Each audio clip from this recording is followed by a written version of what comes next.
Good morning on this fifth Sunday of Ordinary Time. We have a great gospel that probably we've typically heard of saying, you're salt of the earth and light to the world. And I think that's an important reminder for us to think about. But when I was praying this morning, I had a different idea about it, because I remember I was just thinking that the salt, it brings out flavor and all that, and God's a great chef, he knows how to cook and use us. But I was thinking even, during Jesus' time, the country or the nation who owned the trade of the spices pretty much owned all the power. And so that's why the Holy Land was always under attack by all these other nations, because it was the source of trade between the Western world and the Eastern world, and the spices were what was most important. So you could say whoever owned the spices, were the ones who had all the wealth, or is the place of trade. And I was thinking, this great trade that took place, this divine trade that took place in Christ, takes place in our heart when Christ came and took our place, and we received a sense to participate in the divine nature through grace.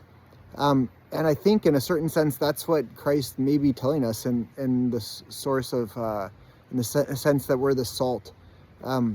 We're the wealth of God. We're what God wanted to trade for. And I think that's a great value to think about, that love that takes place in our heart. And then also in the light, you think of where the light is. New York City is the place where tons of light is. And why? Well, because it's the city that never sleeps, and there's always good things. There's always things that happen. And maybe, in these two places, maybe it's not a good sense of modern world, of the trade and New York, but it's more of what is God trying to tell us? You're the wealth. You're where all the riches are. You're what I'm willing to give up everything for. And that's what God sees in us. You are his treasure. And I think that's great to think about, that he treasures us so much that he's willing to give up what he had.